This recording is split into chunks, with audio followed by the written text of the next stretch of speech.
Ayan, magandang hapon, Kuya Erving. At muli akong kaming bumalik para doon sa clarification dahil una nabanggit nyo noon na inaayos pa, pinag-uusapan pa yung tungkol doon sa arbitration. At nabalita ko naman ito kay Mayor, actual ko na interview na sila ay panalo na doon sa arbitration.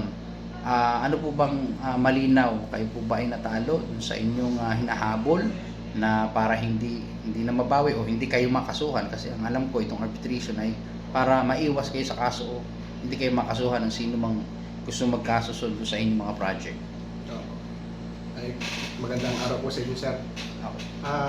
Sa case po na pinag-uusapan natin ngayon, tama po naman yung sinasabi po ng ating bubutihing mayor ng LGU Mulanay na dismiss po. Ano po?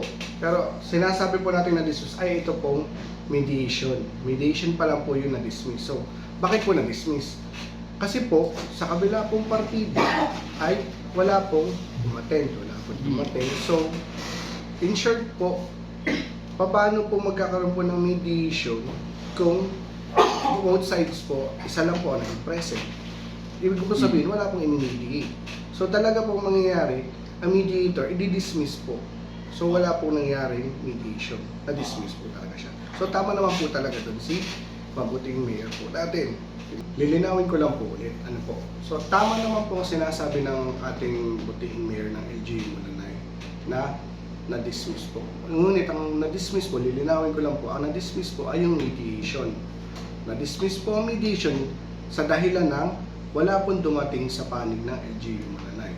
So kaya po ang nangyari, wala pong mangyayaring mediation. Dapat po kasi dumating po ang panig ng LGU Mulanay para po matuloy. Ay dahil nga po sa walang dumating, na-dismiss po ang mediation. Ngayon po, nakasaad po dito sa sulat na ito na ang possible po na step na gawin ng part po namin ay itaas po namin sa kasunod na level. Ano po? Na yun po yung arbitration. Pero nakasaad din po dito na kung gusto lang naman po ng panig namin na itaas po sa arbitration. Yun po. Apa po, yung nabanggit po na ni Mayor na ibabalik na po yung 7.5 million. Ano po? Ay lilinawin ko rin po, ano po, kasi po, kami po ang kontraktor na nabigyan ng project. Bago po namin makuha yung project nan, may mga kontrata pa po, may inayos pa po mga notice of award, nagkaroon na po kami ng NTP. Once na nagkaroon na po kami ng NTP, karapatan po ng kontraktor na kumolekta po ng 15% po na advance payment.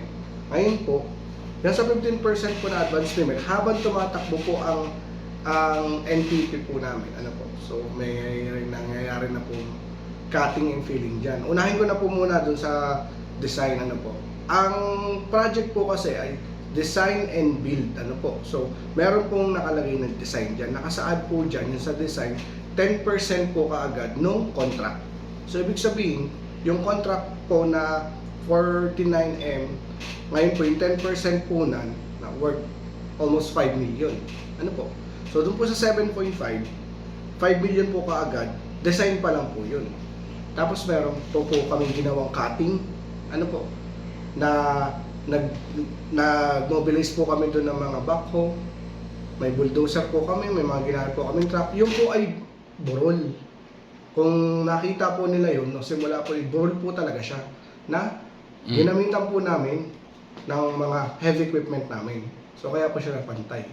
Kaya po nagtataka po kami kung bakit po sinasabi po nila na nare-request po na ibalik po ang 7.5 million. Ay meron na po kaming nagawa, meron na po kaming naggastos, nakapagbayad na po kami sa design na 10%. Sabihin po natin po, bagamat amin po yung heavy equipment, meron po yung kagastusan sa mga diesel po, yung mga taong binayaran, tapos yung equipment pong pag numobilize pa lang, meron na po kaagad yan. Meron din po kaming materyales. Ano po?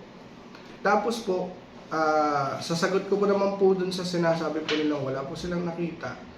Ay, syempre po, nung time po na matagal na po namin nagawa siya, tapos po nung sinabihan po na hold po muna si project, syempre po, as contractor po, bababa po namin yung mga gamit namin kaysa naman po na nandun na walang ginagawa. Ano po?